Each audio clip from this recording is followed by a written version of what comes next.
Before I begin, I would also like to pay my respects to the lands on which I am delivering this presentation from, the lands of the Gadigal people, and to pay my respects to elders past and present, and acknowledge that sovereignty was never ceded. It always was and always will be Aboriginal land. As you know, my name is Grace. My pronouns are she, her, hers.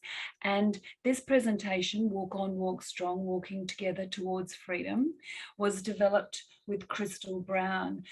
Crystal couldn't be here with us tonight, which is a really great shame, but there's not a word in this presentation that she and I did not work on together and that she did not approve.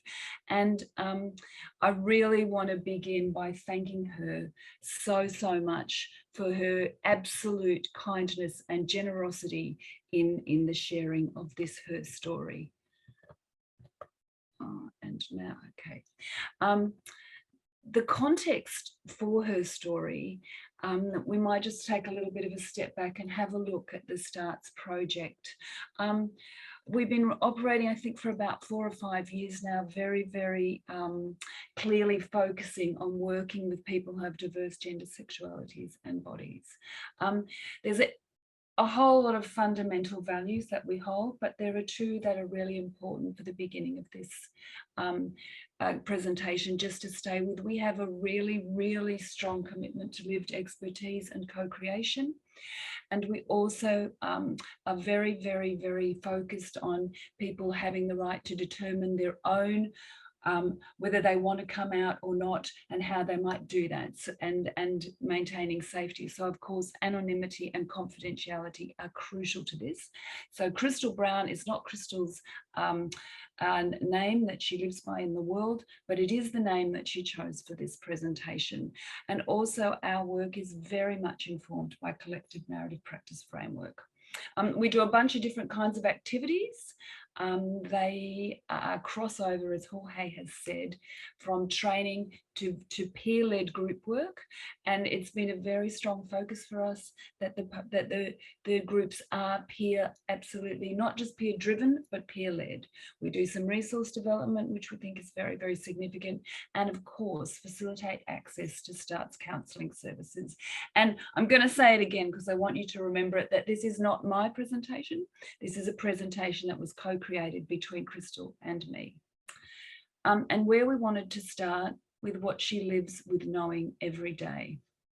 And some of you may already know this, but I don't think that these facts ever become any less terrifying. Still today, right this minute, there are more than 70 countries that criminalise same-sex activity between consenting adults, and 12 of those carry the death penalty. Transgender folks in 13 countries live under specific laws that criminalise them, and they're punished with prison or corporal punishment.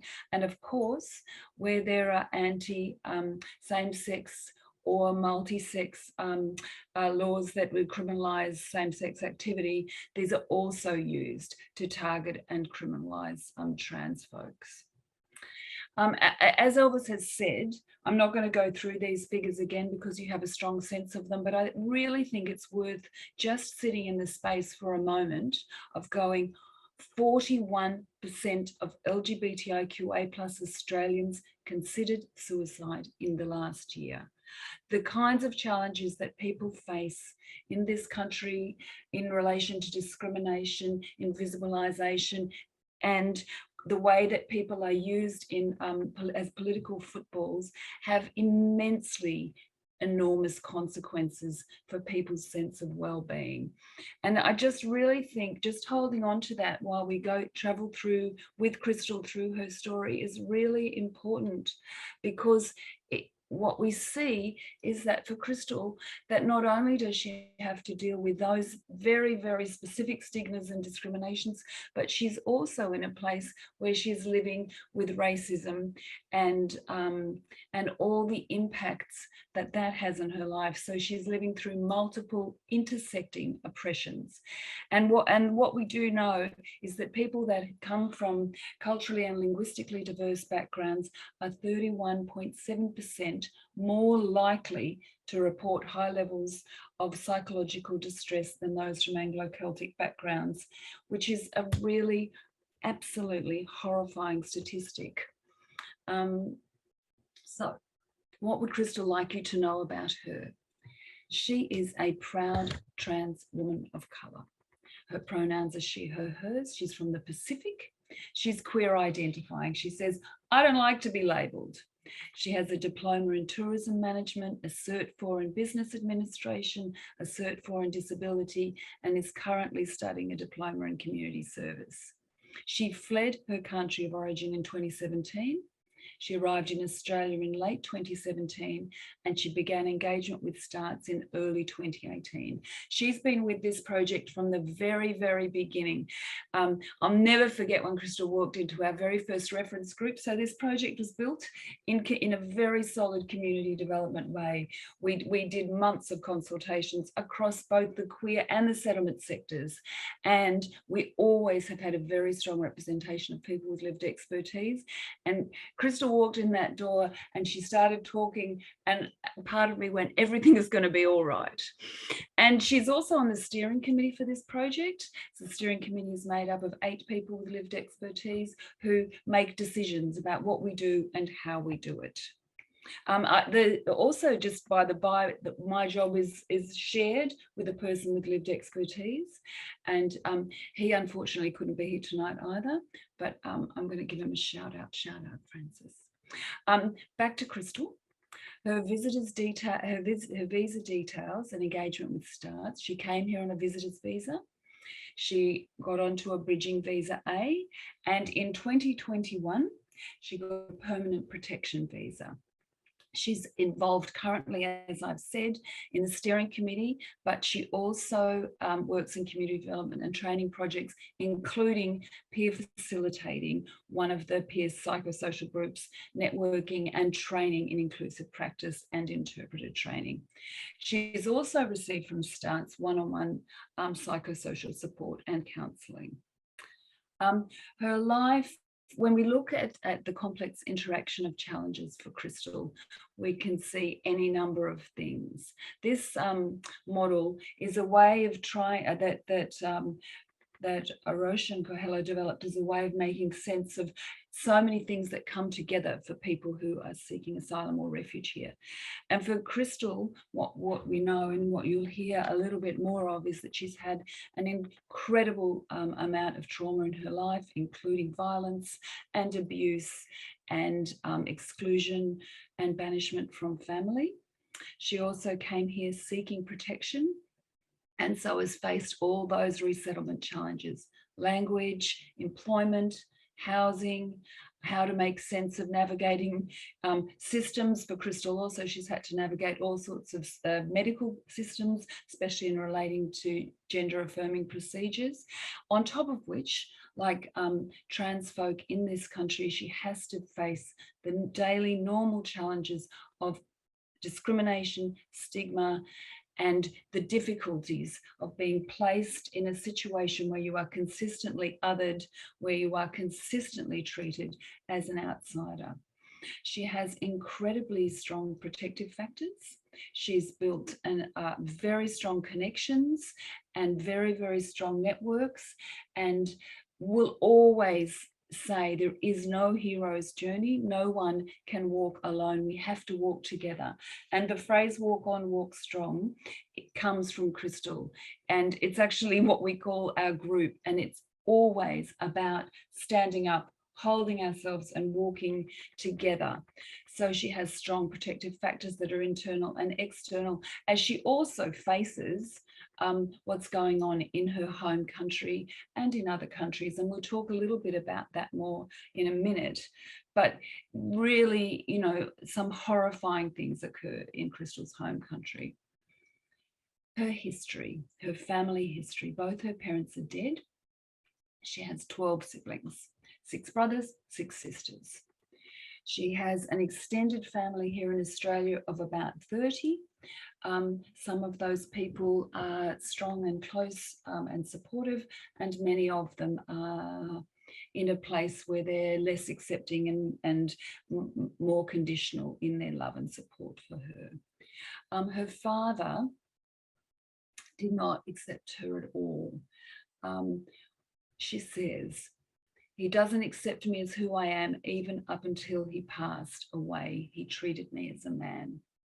And her mother, she has a very strong bond with her mother. Her mother was supporting and acceptive, but she couldn't protect Crystal. She said, she cannot protect me against non-acceptance from my siblings and my father. So what happened for her in her country of origin? And I want to give you a little bit of a content warning before I go on, because we didn't obviously go into details and we're not interested in traumatizing you, but some of these are very hard things to hear. And I think it's important to be able to go, they might be painful. I personally think they're incredibly painful. She was regularly threatened and beaten by family members, including her father, uncles, and brothers. She's been excluded from gatherings, both family and traditional and cultural occasions. Some members of her family say, "I bring a curse to them, and these words hurt me." So there's ongoing shaming and banishing. She's had attempts to have her surname taken away from her, so she's not identified as part of the family. She was forced to attend boys' boarding school to make a man of her. She's had regular and violence and abuse from strangers, including having rocks thrown at her on the street. And she's had friends and trans community members attacked. And quite recently, somebody she was very close to was murdered in her home country on the basis of their trans activism. Comes to Australia, seeking refuge. And as Elvis so beautifully said, there are wonderful, wonderful things about Australia. Of course there are. But it is also true that she has had incredibly horrible experiences here as well. These include transphobia and service provision, including routinely being misgendered and dead named. She's experienced racism in service provision, including being left waiting or unattended despite being there before others. She's experienced racism in the LGBTQIA plus community, including being excluded from clubs on the basis of skin color and accent. She was actually literally told to leave a club because this club is only for white people. You're not welcome here. Of course, there's racism of on dating apps. Horrible things like you don't look like a woman, or go back to where you come from. She's also quite recently actually had the experience of going into a major queer organisation and the receptionist assuming that she was a sex worker, even though she was actually attending for some health needs. She has experiences constant staring from people on the streets, intrusive questions about her body and gender. And on top of all this, she's been in a process of getting her visa, really fabulously wonderful. She got her PR, but the process is one that is massively re-traumatizing, particularly the interview process, the kind of questions people ask, the sorts of things that you're expected to do and prove that simply wouldn't happen if you were a cis person. And this happens to routinely to almost all people who are seeking refugee status here or have diverse sexualities, bodies or genders. Incredibly re-traumatizing. So what has Crystal struggled with? She's struggled with depression. She's really sat in the space of minority stress. She's had quite a lot of suicidal ideation. She's done some self-medicating, substance abuse and gambling addiction. And she really wanted to be clear here that she really prefers not to take antidepressant medications. She's had difficulties finding ongoing employment and really largely due to transphobia. Unemployment is a huge challenge for trans people of colour in this country. She's had a lack of recognition of her educational qualifications, language difficulties. English is her second language. And she says that it can sometimes be difficult for her to express complex ideas clearly in a way that she feels is understood. She's also, of course, needed to learn Australian culture and systems, and has been in that limbo and ongoing stress of the asylum seeking process until quite recently. She's had difficulty finding permanent housing that is safe and comfortable and feels like home.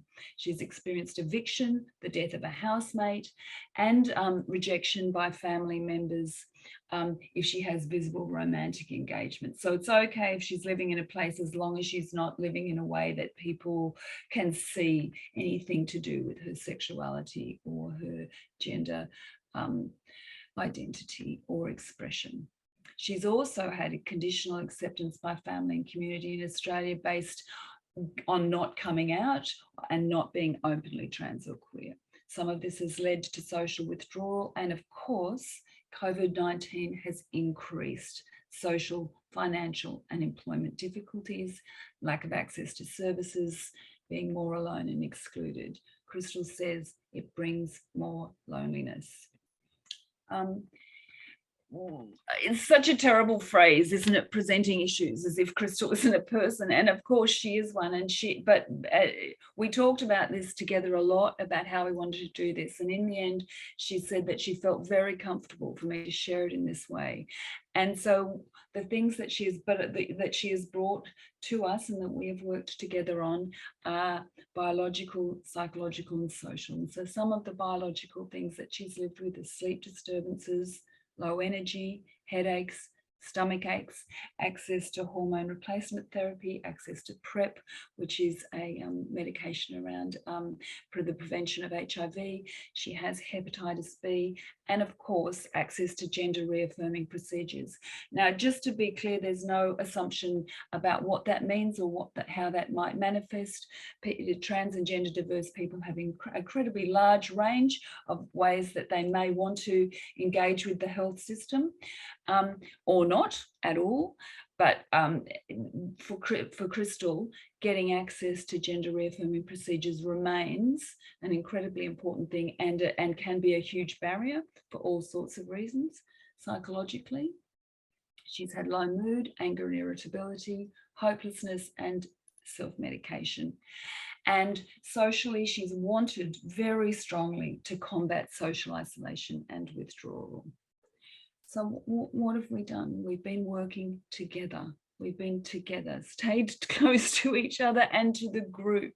And I think it's really important that it's about connection, about empowerment, about being together. And the things I see is Crystal has incredible insight and judgment and engagement. She's really able to share ideas and feelings, incredibly committed to social justice and community development. She's a great listener and also very positive, a strong embodied presence. The way I see myself is I present according to the needs of the occasion. Dress code matters because I'm not only representing myself, but also my communities. And it's really important to echo what Elvis said. There's such a massive diversities within the rainbow family. And of course, people individually are a massive diversities too of intersections. She's extremely generous in sharing her life experiences, and she does that absolutely profoundly, consciously, in order to create safer spaces and build understanding for people who are not gender diverse or trans, have an expansive sexual orientation or a diverse body. She wants to really build understanding. And we've seen some ongoing things that she's living with and dealing with. There's been some intrusive stuff, anger management, working on conflict, prolonged psychological distress and marked physiological reactions when triggered. There's been some substances to self-medicate and some persistent negative beliefs or expectations. I always question myself. Why am I going through all this? Why do all these things happen to me? What can I do about these things to become better in the future? Are some of the questions Crystal asks herself. So what do we want? What are our goals? What are we working towards? We want to bring to light an alternate story of who Crystal is and what she's capable of.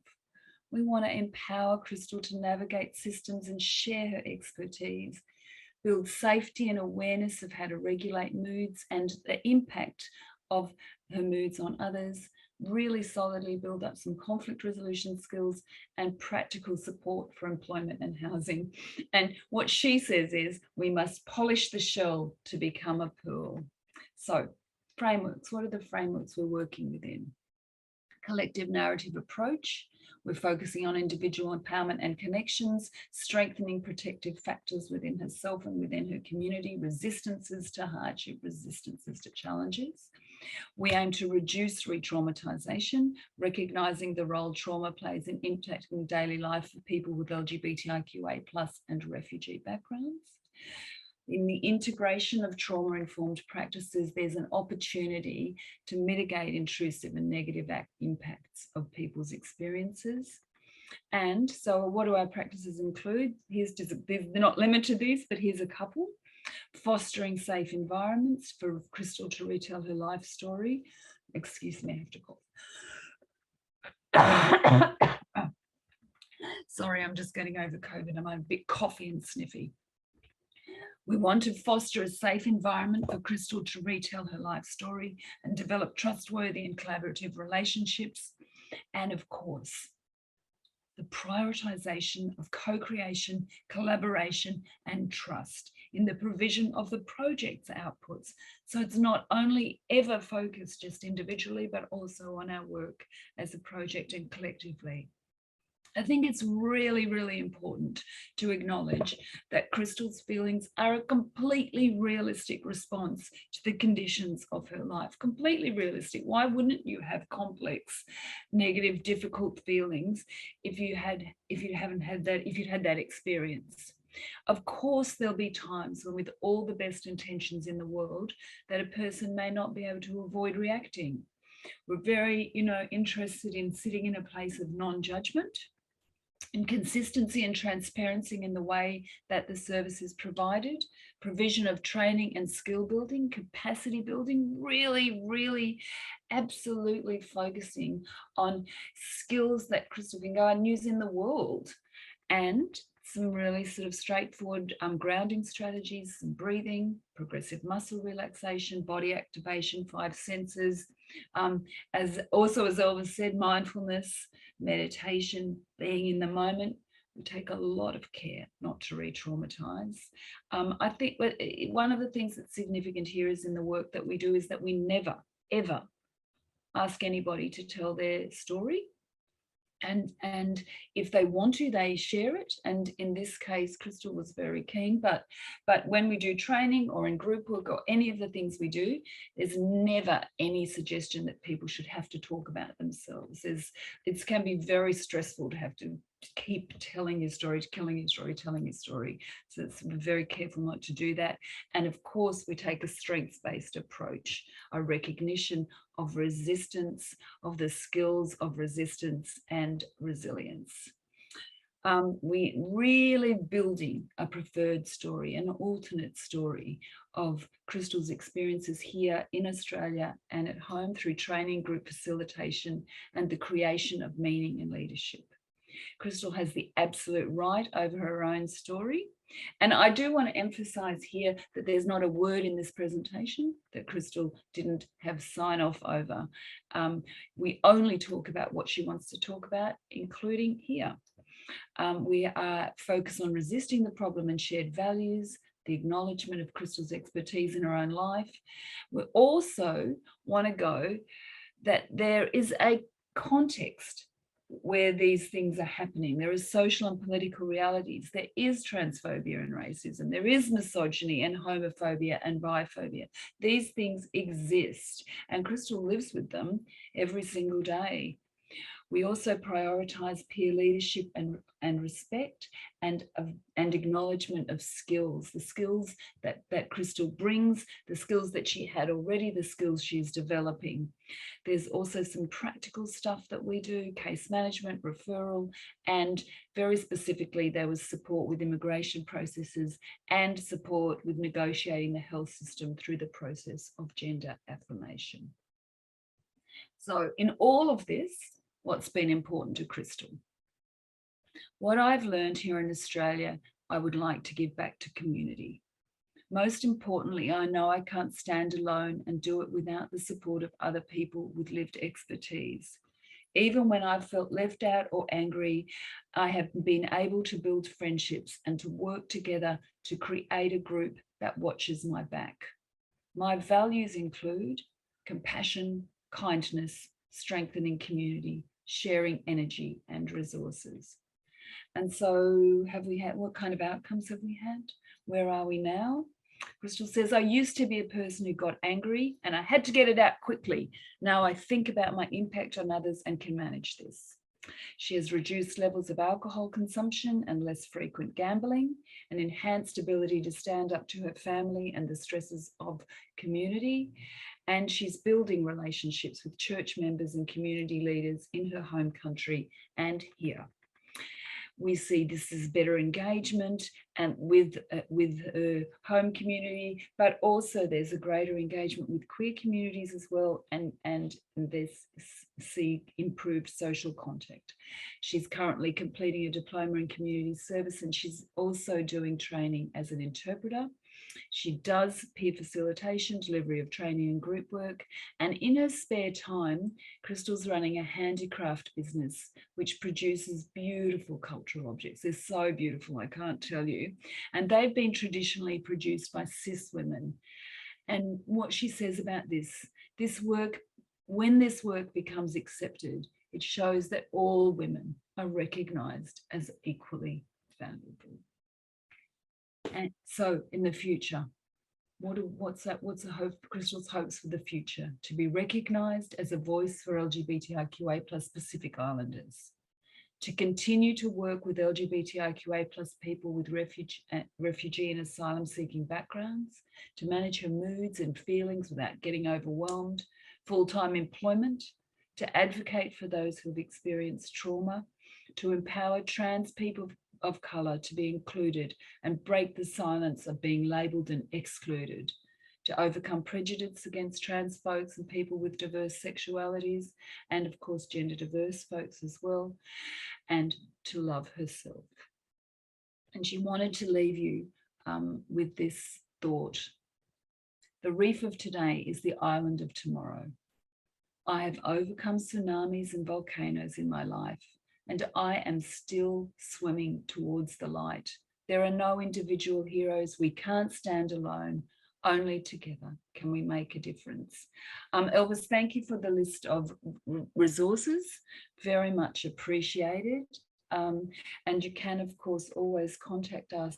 We will provide you with resources. I also wanted to thank Nuria Marabi and Yasmina Bakhtarovich-Haywood and Melanie and for their assistance with this presentation, but particularly I would like to thank Crystal for her incredible generosity in allowing and enabling and